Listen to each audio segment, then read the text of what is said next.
7 leyes mentales. Módulo 2. El punto de partida del conocimiento de uno mismo consiste en reconocer el siguiente hecho maravilloso. Usted es extraordinario. Usted es único. Hay una posibilidad entre 50.000 millones de que exista alguien idéntico a usted. Y la anatomía, la fisiología y la medicina han demostrado que en cada parte de su cuerpo la composición de su sangre es distinta a la de cualquier otra persona que jamás haya vivido.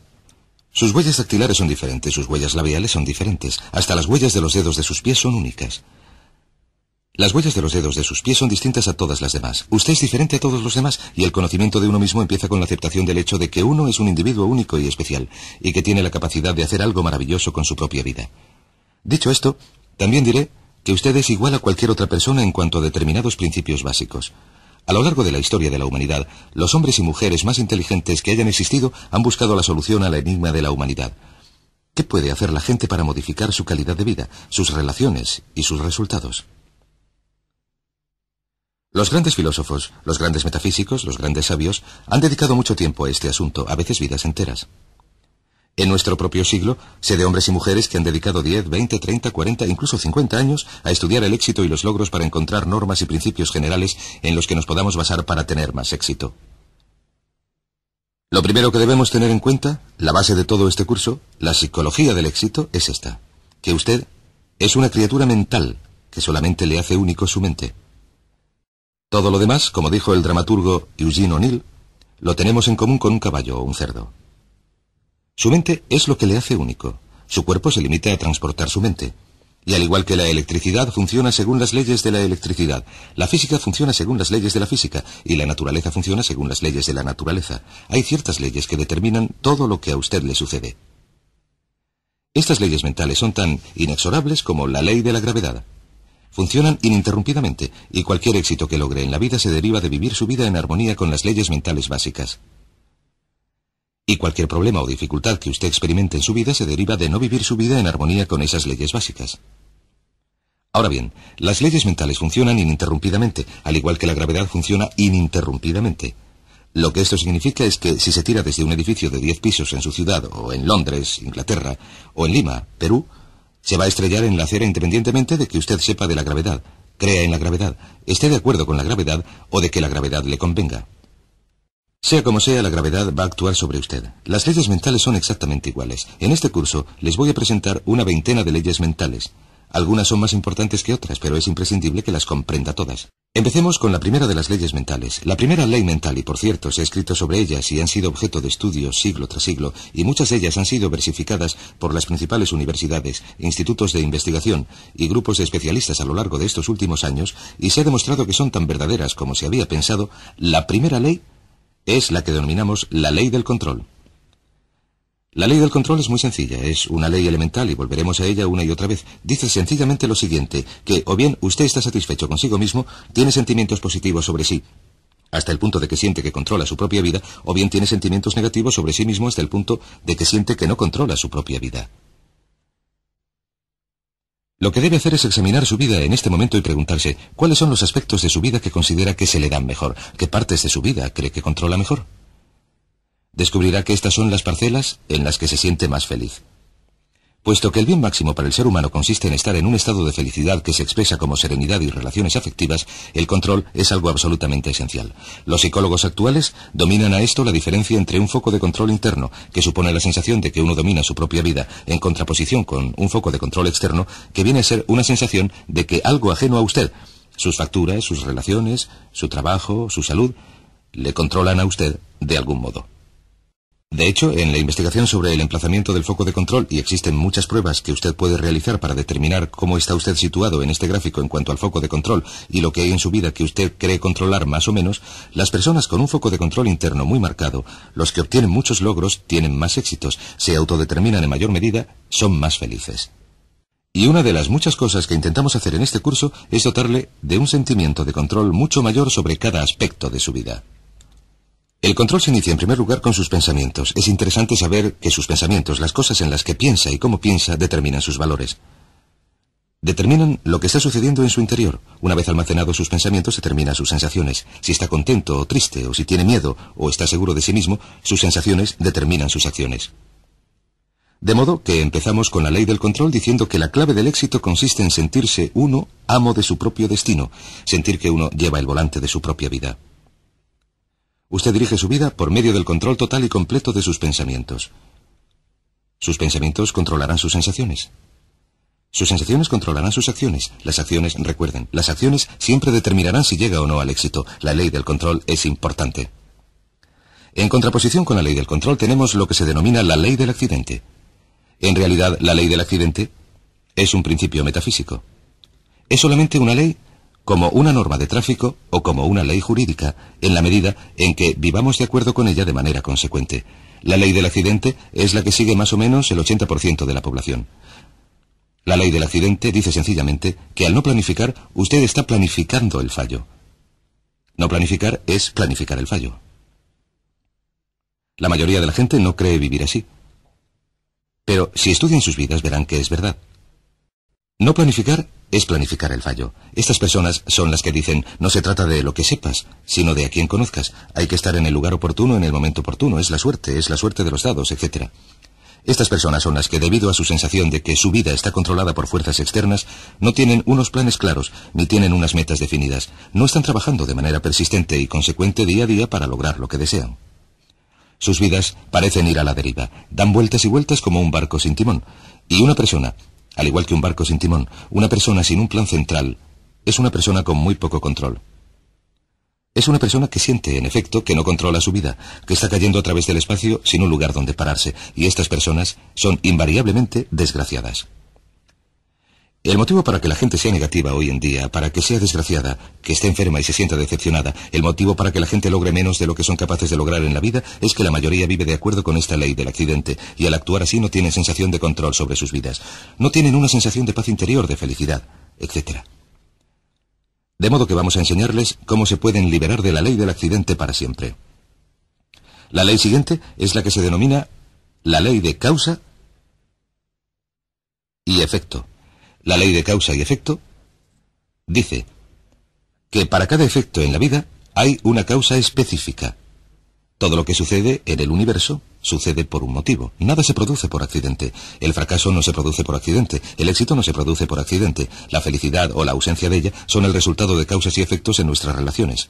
Si se produce un efecto en su vida que le hace querer más éxito, más dinero, más felicidad, mejor salud, se puede buscar su origen en una causa. Todo progreso en la vida y en la sociedad humana tiene sus raíces en la identificación de las causas que hacen que queramos más o menos de algo y la modificación de las causas. Por supuesto, la ley de causa y efecto es la ley férrea del universo. Si lo prefieren, es la ley a la que podemos recurrir una y otra vez. Y muchas de nuestras leyes son una paráfrasis de esta ley férrea. También se conoce como la ley de la siembra y la cosecha. Lo que siembra será lo que recoja. Pero la ley férrea, la ley de causa y efecto, nos da una sensación total de control. Si creemos que existe una relación causa-efecto, que todo sucede por un motivo, entonces tendremos una enorme sensación de control en nuestras vidas y podremos identificar las causas y duplicarlas. Podemos hacer lo que queramos de nuestras vidas. La aplicación más importante de la ley de causa y efecto es esta. Los pensamientos son causas. Los pensamientos son causas y las condiciones son efectos. Los pensamientos son causas y las condiciones solo efectos. El punto de partida para todos son sus pensamientos sobre algo. Sus pensamientos sobre un trabajo, sobre una relación, sobre su salud, sobre su futuro. Sus pensamientos se convierten en agentes causantes y las condiciones se convierten en los efectos. Si desean cambiar alguna de las condiciones de sus vidas, han de cambiar los pensamientos que captan dichas condiciones. Han de cambiar lo que está sucediendo en sus mentes. Ahora bien, lo maravilloso es que solo hay una cosa en el universo sobre la que usted tiene un control total y son sus pensamientos. Así que si se hace con el control total y completo de sus pensamientos y hace que sus pensamientos y lo que usted desea sean positivos, se produce la condición de que los efectos vendrán por sí mismos, de manera tan inevitable como una ley de la naturaleza. La siguiente ley es la que se llama la ley de la creencia. La ley de la creencia dice sencillamente que lo que usted crea con sentimiento, y esta es la clave, con sentimiento, con toda la emoción que pueda poner en una creencia, se convierte en su realidad. Se convierte en su realidad porque siempre actuará de manera consecuente con sus creencias. De hecho, la totalidad de su realidad en este momento es su elaboración de una imagen externa de sus creencias, sentidas con intensidad. Si cree algo positivo, o si cree algo negativo, o en palabras de Henry Ford, tanto si cree que puede hacer algo como si cree que no puede hacerlo, tiene razón.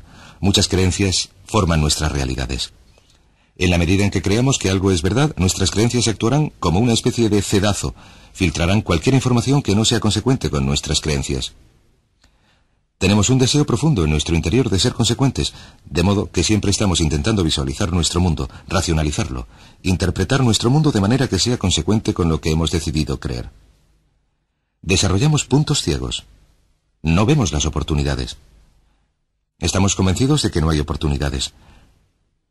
No veremos las posibilidades de éxito mientras no creamos que el éxito es posible para nosotros. Sin embargo, si empezamos a modificar nuestras creencias, modificamos nuestra realidad. Permítame darles un ejemplo. Es la historia de un joven de un pequeño pueblo de los Estados Unidos. Es una historia verídica. Se publicó en una revista de psicología hace un par de años. Este chico sacó sobresalientes a lo largo de todos sus estudios secundarios. Cuando terminó estos estudios, hizo el examen de selectividad. Unas semanas después recibió una carta de la universidad que decía: ha obtenido una puntuación de 98 en la prueba de selectividad, por la presente queda admitido en la universidad. No sabía mucho sobre las pruebas de selectividad y pensó que el 98 se correspondía a un coeficiente de inteligencia. Un coeficiente de inteligencia de 98 es ligeramente inferior a la media y representa unos 20 puntos menos de los que se necesitan para entrar en la universidad. Él estaba convencido de esto y descartó toda la experiencia de sus estudios secundarios y todos sus sobresalientes. Estaba convencido de no estar capacitado para los estudios universitarios, pero se matriculó en la universidad en otoño. Transcurrido el primer trimestre, estaba suspendiendo o sacando aprobados raspados en todas las asignaturas. Su consejero le llamó y le preguntó: ¿qué te pasa? Sacaste muy buenas notas en la escuela secundaria y estas asignaturas solo están a un nivel de dificultad por encima de las del año pasado. ¿Tienes problemas con las chicas, con las drogas? ¿No te has adaptado? ¿Qué te pasa? Él contestó: verá, hago todo lo que puedo. No es mía la culpa. Solamente tengo un coeficiente de 98. El consejero tenía su historial encima de la mesa y le dijo: ¿qué estás diciendo? Él contestó: en la carta de la universidad me dijeron que había obtenido un 98 en la prueba de selectividad. El consejero dijo: pero eso no es un coeficiente de inteligencia, es un percentil. Quiero decir que superaste el 97% de los estudiantes del país que hicieron el mismo examen. Eres uno de los mejores alumnos de esta universidad. Bueno, pues este chico comprobó su prueba de selectividad. Vio que en efecto el 98 era un percentil, no un coeficiente de inteligencia. Volvió a sus asignaturas y 2 años después estaba entre los 10 primeros estudiantes de los 30.000 de su universidad. Iba a la cabeza en todas sus asignaturas. Una vez que modificó su realidad, una vez que modificó sus creencias acerca de su inteligencia, su realidad cambió automáticamente. Ahora bien, un punto importante en este sentido consiste en que cada uno de nosotros tiene unas creencias por medio de las cuales se autolimita. Cada uno de nosotros cree estar limitado de algún modo. Cada uno de nosotros cree estar limitado en cuanto a inteligencia, creatividad, capacidad de ganar dinero. No puedo vencer, no puedo hablar en público. Creemos que no somos capaces de ser puntuales, que no tenemos dotes para la mecánica y así sucesivamente. Una investigación exhaustiva ha demostrado que el talento está bastante bien repartido entre la población, que la mayoría de las limitaciones que tenemos no existen en la realidad, existen solo en nuestra mente. Y uno de los puntos de partida para los grandes logros consiste en empezar a poner en duda esas creencias que nos autolimitan y a deshacernos de ellas, hacer como si no existieran. Y cuando se actúa como si no existieran, van y desaparecen. Bien, pues la siguiente ley se llama la ley de la expectativa. La ley de la expectativa es la ley de la que se ha hablado a lo largo de toda la historia de la humanidad, al igual que la ley de las creencias. La ley de la creencia, según William James de Harvard, crea el hecho real. Según piense y crea el hombre en su interior, así será. La ley de la expectativa dice una y otra vez: lo que esperes es lo que obtendrás, no lo que desees, sino lo que esperes. Nuestras expectativas, especialmente nuestras expectativas sobre los resultados, nuestro modo de pensar acerca de cómo van a salir las cosas, se convierten en nuestra propia profecía que llega a cumplirse. Y el doctor Robert Rosenthal, de la Universidad de Harvard, ha realizado un centenar de experimentos sobre la teoría de las expectativas, sobre lo que se conoce como la teoría de las expectativas, y ha hallado que las expectativas de uno tienen un efecto sobre otras personas, acontecimientos y circunstancias, incluso si estas expectativas proceden de una información totalmente falsa. Lo que usted espere confiadamente, en otras palabras, si usted espera confiadamente que sucedan cosas buenas, sorpresa, sucederán. Si espera confiadamente que le sucedan cosas malas, entonces le sucederán cosas negativas. Las personas de mayor éxito han desarrollado una actitud de esperanzada confianza en que le sucedan cosas buenas. Esto se llama la actitud de autoexpectativa positiva. La actitud del ganador. El ganador espera que le sucedan cosas buenas. De